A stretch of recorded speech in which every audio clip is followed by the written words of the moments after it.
ასევე მინდა დიდი მადლობა გადაუხადო და მიუძღვნა ნატო საქართველოს პროფესიას.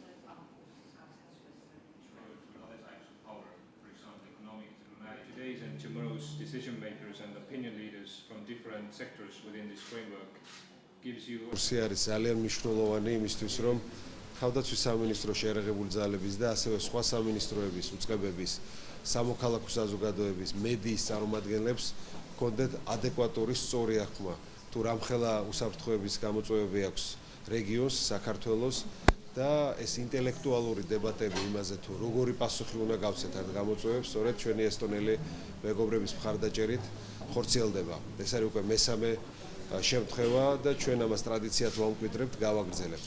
ძალიან მნიშვნელოვანია სწორედ ესეთი კოლექტიური აზროვნების, ინტელექტუალური დებატების პირობებში, რომ გამოვკვეთოთ ის ნაბიჯები, რაც უნდა გადადგას ისეთმა ქვეყნებმა, როგორც არის ესტონეთი, საქართველო, ნატოს გაძლიერების კუთხით და რუსეთის საფრთხის შემცირების კუთხით.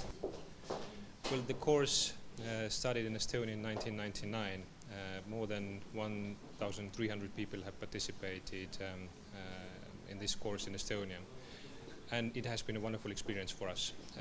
And we thought a few years ago that as a part of cooperation, we should include this project also in our cooperation plan and to introduce this course to Georgia. It is very important to have many people around the table from many different